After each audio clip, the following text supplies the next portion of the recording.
The New York Jets are on the road, giving their fans a break from the agony at this point. They are in Cincinnati to take on what feels like a Bengals squad that found the fountain of youth, rejuvenated and ready to try and make an improbable second-half run. Look at 38. High points it and just knocks it straight down. Metcalf was down there, crowd chanting, "Who day, who day?"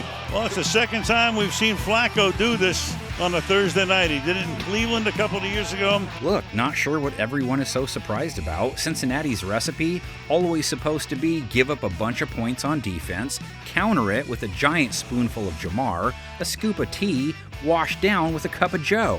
That produced 33 points last week, 2 more than their opponent, which is what Who Day expected before the season started. Flacco fires, batted, and then it's caught there by T. Higgins. 97 gets a hand on the ball. Look at the length by T. Higgins. Look at the hands. Right hand is under. That's a catch. 13 more points than their season average. So can they keep it up? They could if the old guy isn't ready for the cart. "I'm not dead yet. I feel happy." Maybe Joe Flacco feels good enough to go for a walk. He looked like he was out on a walk through the park versus Pittsburgh, 340-plus yards, 3 touchdowns, no picks, a 108 rate, easily the best he's looked this year, maybe this decade. He's that old. Then the lead and the pass is caught for the touchdown. Noah Fant, the tight end. Flacco navigating. Look at the intensity. He might be zen on the sidelines, but he's back there in the pocket. He's got the eyes of just a locked-in quarterback. Best part of watching him when he was on the bench with Jake Browning next to him looking at plays on that iPad. "Kid, I don't know how that thing works, and there isn't a play I haven't seen, so get it out of here." So keep it rolling versus a winless Jets team, right? One of the 34 that Flacco played for, by the way. Not that simple, being they're up against a defense that's held its last 2 opponents to 13 points, held Carolina to 5 for 17 on third down, 1 for 3 in the red zone. Pressure is picked up as Dalton rolls and throws, looking for McMillan, and incomplete. A.Z. Thomas was there because Sauce Gardner is out of the game, being evaluated for a concussion, and there is no flag at another stop from the Jets defense. They held Bryce Young and Andy Dalton under 200 yards passing, just 6.2 per attempt, a sub-90 rate, after holding it down through the skies versus Bo Nix. 3rd and 4, quick throw. Took strong hands from McMillan, but knocked away by Sauce Gardner, and that's a matchup we'll keep an eye on. 2 of the best at what they do, one a rookie and one settling in his 4th year. They have not faced the kind of pass catchers Cincinnati possesses. I want to see a lot of sauce on Chase this week. Jamar saw a fat 23 targets last week, caught 16 of them for 161 yards. That's 94-plus yards in 3 straight. Flacco lost one. Chase makes this catch.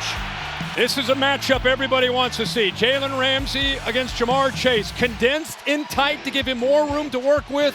Perfectly thrown football. You knew Jamar Chase was not gonna drop that one. Higgins, 6 catches, 96 yards and a score. Higgins inside the 10. Higgins to the end zone. And a Cincinnati lead. 29 yards to the end zone. Andre Yoshivash, 49 yards. Flacco under pressure, going deep and hauled in. And stopped at the 21-yard line. Yoshivash. Noah Fant, 44 yards and a TD. It was the exact mix that's supposed to fuel that offense. First time it's really all come together this season. Fake to Brown. Flacco rolls, throws, hits his man. Noah Fant beyond midfield. Tackle to the 44. Noah Fant. Flacco took a couple of sacks, but when you throw 47 times, 2 sacks taken is no big. He's thrown 92 times for Cincinnati, only taken 3 sacks. They can work with that. Flacco fires over the middle, finds his man, 30-yard line, right on the money to Jamar Chase. Good job here by Zach Taylor, chipping both sides. Fant on TJ Watt. They had P. Ryan on the other side to help out Orlando Brown. So Joe Flacco with enough time, and that's the big key. Will he have time? Jets reached Carolina's quarterbacks twice, gave up 4.6 yards per carry to Rico Dowdle along the ground, but held Chuba Hubbard to 2.2 a run, keeping backs to 4.0 for 2025. Chase Brown up next. Last week, he was like, oh yeah, that's what a lane looks like. 108 yards, just 11 carries. He's hit at 4.7 or better back-to-back weeks. His 9.8 average versus Pittsburgh is silly. In the opening half, big hole here. Once again, past the 40 to midfield.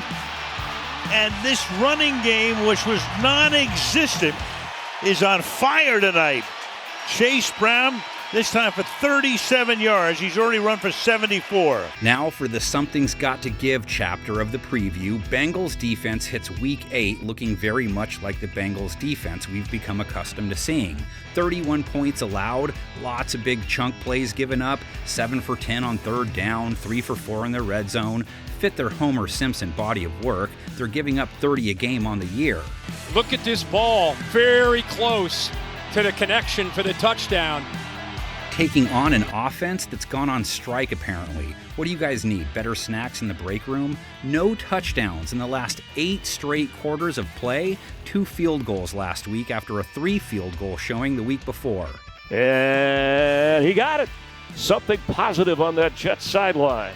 Justin Fields followed his -10 net yard passing performance versus Denver by getting benched after only mustering 25 net passing yards. Won't likely see a 2-game run like that again. Replaced by Tyrod Taylor, who came in and threw 2 INTs. Floating one and reaching up. It's intercepted by Horn again. It looked like Josh Reynolds was going to catch that, but Horn got his hands on it first and wouldn't let go. Tyler Johnson, the one Jets pass catcher with 32-plus yards, finished with 60 last week. And pressure coming. Taylor gets out of it and throws on the run. Wide open. Catch made inside the 40. Tyler Johnson has a Jet first down. Garrett Wilson sat out hurt. Maybe he sat out for other reasons. Who knows? Whoever goes this week gets a Bengals secondary that did pick off Aaron Rodgers twice. That was the bright spot. At least they pitched in. They also gave up 249 yards and 4 touchdowns to him. A 101 rate allowed in 2025. Not many teams giving up more passing yards per game this season. Off the fake, going deep downfield, and it's going to be picked off. You've got Jordan Battle, who's had a couple already this season, and Battle with a big run back to the 44, and the crowd is going wild. Cincinnati's pass rush, toothless versus Pittsburgh without Trey Hendrickson. Missed the game hurt. Didn't produce a single sack on 34 pass attempts, only 1 bag the week prior. Only have 11 over their 7 games. It's not a strength. Jets quarterbacks sacked 6 times in loss number 7.